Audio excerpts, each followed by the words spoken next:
আজকে না সকালের কাজগুলো সেরেই এই যে মাছটা ধুতে বসে গেছি, কারণ ছোট মাছ অনেক টাইম লাগবে।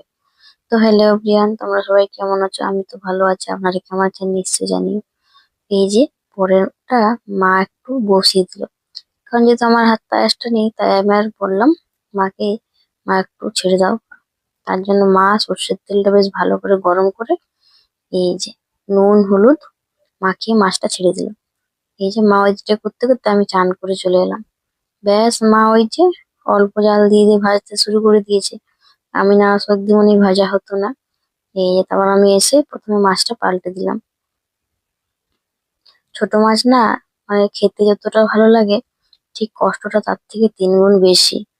কারণ ওর থেকে অনেক নোংরা হয়, যেগুলো বের করতে হয়। উপরের ছোট ছোট আঁশ থাকে, সেগুলো যেতে হয়, মানে বের করে দিতে হয়।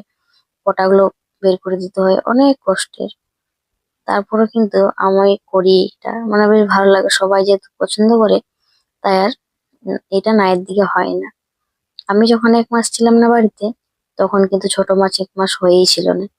কারণ বাবার ভীষণ পছন্দ ছোট মাছ, মাছ মাংসের থেকেও ভীষণ প্রিয় ছোট মাছ। এই মাছ গুগলি এসব বাবা আমাকে আস্তে আস্তে বাড়িতে একটাই কথা বলেছিল, 1 মাস কিন্তু ছোট মাছই আনিনি, কারণ মা এগুলো পরিষ্কার করে না। কারণ মা এসব, মানে কি বলবো, একটু বেশিক্ষণ কোথাও ন্যাশনাল জিনিস নিয়ে ঘাটাঘাটি করতে পারে না। তাই এই যে আমি একদম সবটাই করে নিই। তারপর সিম ভাজবো, তার জন্য এই যে সিমগুলো নিয়ে নিয়েছি। আজকে মার্কেট থেকে সিম, শাক নিয়ে এসছে, আর মাছ, ছোট মাছ। আর এদিকে ফুলগুলো ভীষণ সুন্দর লাগছিল। গাছ ভর্তি ফুল হলো না, বেশ ভালো লাগে। আমি একটু বাইরেটাতে বেরিয়েছিলাম, মা পুজোর জন্য ফুল তুলছে। মাকে বললাম কাছের গুলো থাকতে দাও মা, উপরের গুলো পেরে নাও। তারপরে এই যে এক সাইডে মাছ ভাজতে শুরু হয়েছিল, আর এক সাইড বসিয়ে দিলাম, কারণ এক সাইডটা তো ভাতটা হয়ে গেছে, তাই। তারপর সিমটা ভাজার জন্য ওই কড়াইয়ে সর্ষের তেল দিয়ে দিলাম। লঙ্কাটা অল্প একটু লাল হলেই দিয়ে দেবো সিমটা, নুন হলুদ দিয়ে। অল্প একটু জল দিয়ে দেবো, কারণ এই সিমটা তো এখনের সিম, বেশ একটু শক্ত টাইপের। তাই অল্প একটু জল দিয়ে ভাজতে বসিয়ে দেবো। চাপা দিয়ে দিয়ে ভাজবো, তাহলে বেশ ভালো হবে ভাজাটা।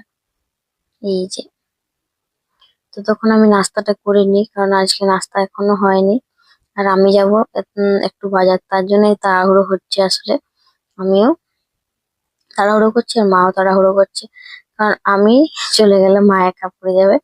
তাই ভাবলাম একটু রান্না বান্নাটা এগিয়ে দিয়ে, যেহেতু আমার টাইমটা বটে 12টা। তাই ভাবলাম 11:30 সময় বেরোবো, তাই রান্না বান্নাটা ওর থেকে এগিয়ে দিয়ে রাখি, দেখি যতটুকু পারবো করে দিয়ে যাবো। তারপরে এই ডাল বসিয়ে দিচ্ছি, মুগ মসুর।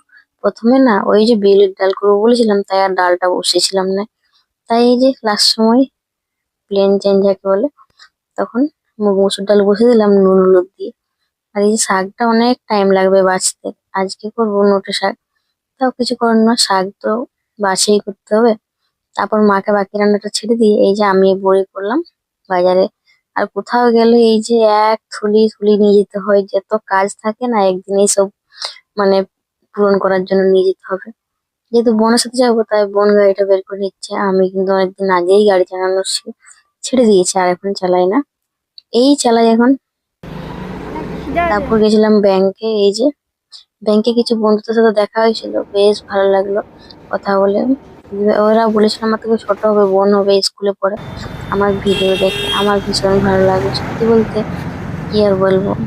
এই জায়গাতে এসেও যে একটা পরিচিত হয়, সেটা আমি এতদিন পর বুঝেছি। যখনই বলে তোমাকে আমি চিনি, তখন আর কি বলবো, অনেক ভালো লাগে। তারপর মন্দিরে এসেছিলাম, আমি একটু অনেকদিন পর মন্দিরে এসেছিলাম। কমসে কম অনেকদিন হবে কালী মন্দিরে আসি না, কোন একটা কারণবশত এসেছিলাম না। যাকগে, এখন আর চলে এলাম মায়ের কাছে। ছোট থেকে বড় সব কথায় মায়ের সাথে হয় আর কি, তাই এই কথাটা আর না মাকে বলে পারি। তাই মায়ের কাছে চলে এলাম, মাকে প্রণাম দিয়ে এই যে এখন বেরিয়ে পড়বো। তার সাথে যেতে যেতে বিয়ে বাড়ি পেয়ে গেছি একটা, ভালো লাগে বিয়ে বাড়ি দেখতে, জলসা। তারপরে এসে করে দেখছি মা অনেক কিছু করেছে, ছোট মাছের ঝালটা করেছে, আর ডিম ভাজছে এক্সট্রা।